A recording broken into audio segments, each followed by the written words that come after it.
Hi everyone, it is Sam from Greener Side of Sam. Now I apologize for my voice if it sounds a little scratchy because I have been sick for like the last 2 weeks and I can't seem to get better. So, but I wanted to get out a video because I haven't gotten out one in a while.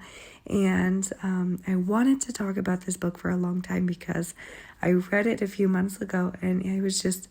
It has become one of my favorite stories of all time, and I've read it like 3 times through now, but this story is The Metamorphosis by Franz Kafka, and I remember it being the middle of the night, and I was just blown away, not only by this bizarre story, but the messages behind it.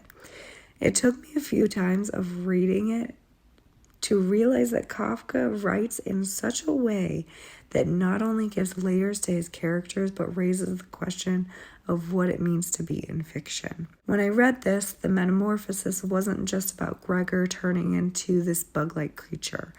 It seemed to symbolize a line that we cross where we wake up one morning and go through our own metamorphosis. This metamorphosis can look like a lot of things: becoming sick and knowing you're not going to get better, getting to a certain age where you know you can't care for yourself anymore. There is a change that takes place that you can't go back from.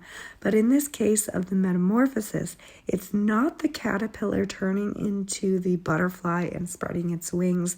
It's more like the butterfly losing its wings or the ability to fly, therefore becoming like a caterpillar again.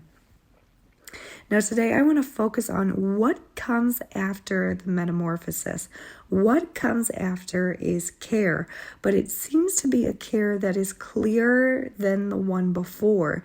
And not only clearer, but it may look entirely different than what you thought care would look like. The mother cared for Gregor so much that she became hysterical, emotionally unstable when she realized that Gregor would never be the same.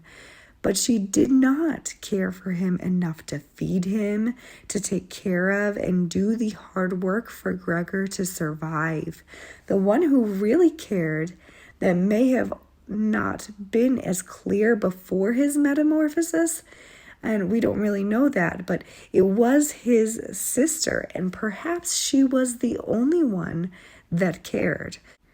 Gregor's sister, up until the very end, was the one who fed him, the one who acknowledged him, so much so that it wasn't until the very end that his sister finally gave in out of exhaustion and disregarded him.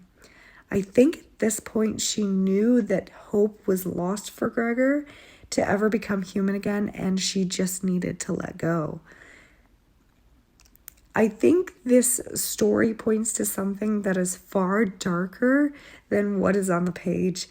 Thinking back to the point I made that Gregor's sister was the only one who really cared for him, someone once asked me, "Who is in your corner?" And I had never really thought of that before. And they clarified to me and said, who are the people in your life who, if something life-changing happened, would come to help, drive for 10 hours overnight, fly a plane, stay and take care of you if you were ever in an accident, if you had a disease that you were not going to recover from. You know, it's easy to think about a circle of friends. These are the people that will give you a shoulder to cry on, who you go to for advice because you trust them. You may meet up with them frequently. And then you can even have something like an inner circle, I think. And these are the people where you trust very, very much with secrets. But a corner is very small. And because it's small, only a few people will be able to fit in there, which means how many people are actually willing to sit with you on your deathbed, who are going to be there for you in a terrible life situation, not because they're obligated to, but because they want to be there for you. Now, maybe it sounds dark, But really, who is going to look at you when you are at your very worst and say, you know what, I'm going to stay for as long as I absolutely can? And you, how many corners are you willing to be put into? How many people do you actually care for? My answer is probably not a lot. But I don't think that's necessarily a bad thing. If we spent so much time and energy on one person, then we only have so much time for others. If someone called you and said, I need you to take care of me for the rest of my life because something bad happened, would you go? But I think there's a certain beauty in knowing this, because I've learned that if you can recognize who is in your corner and who is just in your circle, that can perhaps give us the ability to reserve ourselves for those who truly matter most to us. Because in reality, not a lot of people care for us, and vice versa. Now, this is not to say that people in your circle or your inner circle can't become those who are in your corner or you are in their corner. But that corner really is only reserved for a few people, because when you think about it, we only have so much energy to give to other people.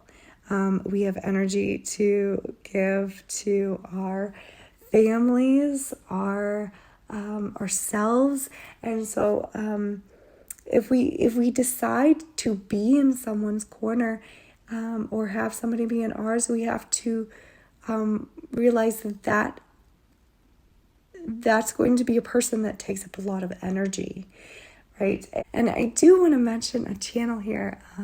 They're called OG Rose, and they are just so fantastic. I started listening to their show like a couple months ago. They have a fantastic YouTube channel that I'll link down below. One of the episodes, they talked about being in the real, being in your real. And if I'm describing this correctly, it's things that are very close to you, like your family, your very, very close friends, things that may not have a big impact in the world, but like on a grand scale, but have a large impact in your own life. And I feel like being in the real has a lot to do with who is going to be in your corner. You know, who's going to be the sister to your Gregor, because not a lot of people, when you think about it, not a lot of people actually do care for us, and vice versa. I mean, really, we're just stressing about getting to work on time. But that is an entirely different discussion, which I would love to expand more on. But that is the end of this video. I hope you all have a wonderful day, and I will talk to you later. Bye.